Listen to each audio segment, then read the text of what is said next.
종합제TV 시청자 여러분 안녕하십니까. 2025년 10월 27일 새벽 5시 45분입니다.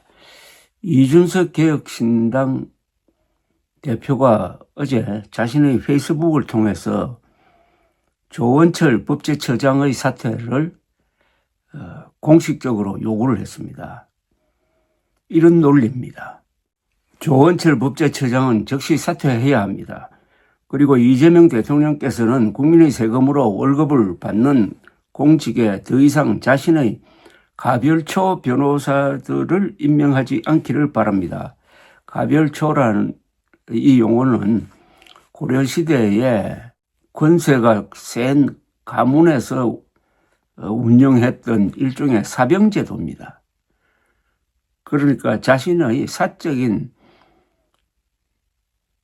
변호인들을 지금 공직에 임명하고 있는 걸 지적한 겁니다. 가별초 변호사.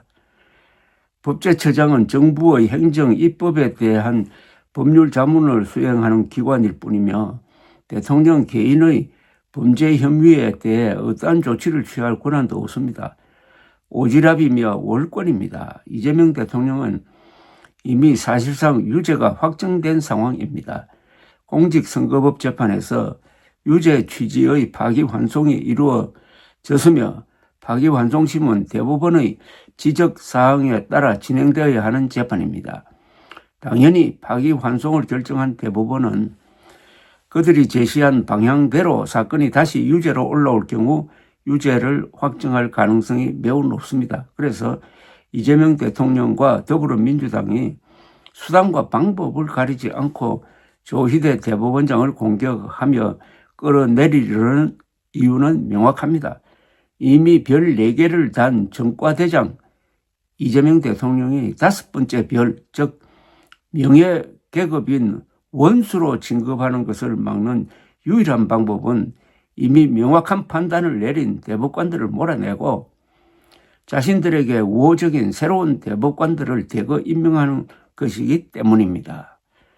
만약 그러한 계획이 무산될 경우 사심제 도입을 통해 시간을 지연시키는 것이 유일한 대안이 될 것입니다. 자신의 범죄 혐의를 이렇게 다청방어할 고민의 여력이 있으면 오랫동안 잘 참았다고 논평하지 말고 북한 미사일이나 다청방어하십시오. 우리 국민은 단 한 번도 이재명 대통령을 도덕적 결함이 없는 무결한 인물이라고 생각한 적이 없습니다. 이재명 대통령께서는 그 점에 대해 지나치게 걱정하거나 강박을 가질 필요가 없습니다. 도덕성은 애초에 이재명 대통령의 강점이 아니었습니다.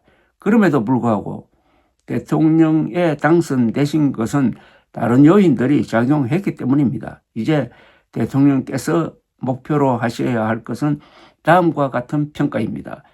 도덕적으로는 비판을 많이 받았지만 나라를 위해 헌신한 대통령, 국내에서는 거칠게 말했지만 외교 무대에서는 국격을 지켜낸 대통령, 가족 간 불화는 있었지만 국민을 화합으로 이끌었던 대통령, 이러한 평가를 받기 위해 분골쇄신해야 합니다. 그러나 요즘 대통령께서 보여주시는 모습은 정반대입니다. 윤석열 대통령에게 정치 보복을 당했다고 하더니 똑같은 일을 하는 대통령, 검찰 중심의 인사를 비판하더니 자신의 변호사들을 요직에 앉히는 대통령, 이명박 대통령이 여러 실무적 성과에도 불구하고 도덕적으로 완벽한 정권을 자처했을 때 국민의 반응이 냉담했던 이유는 애초에 그에게 그런 도덕적 완벽함을 기대한 사람이 많지 않았기 때문입니다. 이재명 대통령께서도 그 점을 깊이 명심하셔야 합니다. 유머도 있고 대안도 있습니다. 일이 이렇게 되고 말았습니다. 이렇게 되지 않을 수가 있었습니다. 지난 6월 초 파기환송심을 맡은 서울고등법원은 헌법 제84조에 따라서 재판을 사실상 무기 연기했습니다. 즉 헌법 제84조는 대통령은 내란 외환의 죄를 저지르지 않는 한 형사소추되지 않는다고 적혀 있습니다. 이 형사소추를 해석을 할 때 기소만 의미한다고 볼 것이냐 아니면 재판까지 포함한다고 볼 것이냐에 대해서 학자들 사이에 서로 의견이 갈리는데 재판소가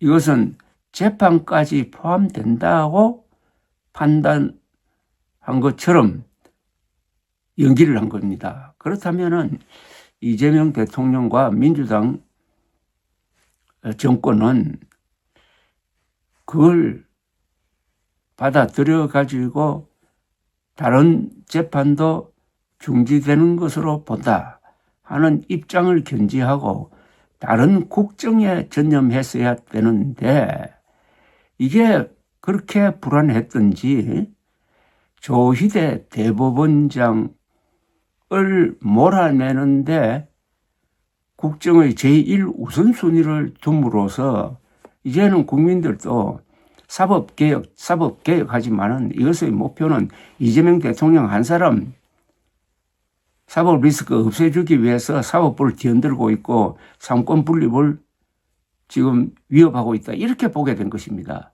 이게 얼마나 큰 실수입니까? 이것은 정청래 민주당의 강공 전략이 실패했다는 것을 의미합니다. 그리고 특검이 지금 계속 무리한 수사를 해가지고 구속영장이 잇따라 기각되고 있고 특검이 말썽을 부리고 수사하다가 돌아가시는 공무원이 생기고 하니까 특검을 이용해가지고 국민의힘을 내란 비호정당으로 몰아가지고 정당 해산으로 몰고 가겠다는 전략도 지금 여론의 벽에 부딪힌 이 상황입니다. 다만 이번 주는 이재명 대통령이 국제 무대에 화려하게 등장하게 됩니다. 경주의 에이펙 정상회담이 세계적 기사가 되고 이게 한 일주일쯤 가게 될 것입니다. 시진핑 트럼프 회담에서 미국과 중국의 무역 갈등이 어떻게 정리가 되느냐, 또 이재명 트럼프 회담에서 한미 관세 협상이 타결되느냐, 아니면은 판문점에서 트럼프 김정은 회동이 이루어질 것이냐 등등 세계적 뉴스가 준비되어 있는 이 상황에서는 이재명 대통령의 성공이 국익을 지키는 것이다 하는 식으로 국민들의 마음이 모아질 가능성이 높습니다. 따라서 이번 주일을 좋은 계기로 삼아가지고 이재명 대통령이 사법 리스크에서 벗어나서 이 사법 파동으로 가고 있는 이 상황을 멈추고 심기일전하고 우리 국민들도 대통령은 글자 그대로 국민 전체를 통합하는 사람이니까 대통령이 국제 무대에서 국익을 지키는 활동은 지원을 해야 되고 특히 국민의힘이 이런 외교 안보 문제에 대해서는 적극적으로 대통령을 지원해야 된다는 이런 마음, 이게 바로 선공후사 아니겠습니까? 공적인 것을 앞세우고 사적인 것을 뒤로 미루는 이런 마음가짐을 갖게 되도록 이재명 대통령, 특히 정청래 민주당이 잘해야 되는 것입니다. 저는 이런 대안을 가지고 이준석 개혁신당 대표가 이런 글을 올렸다고 생각합니다.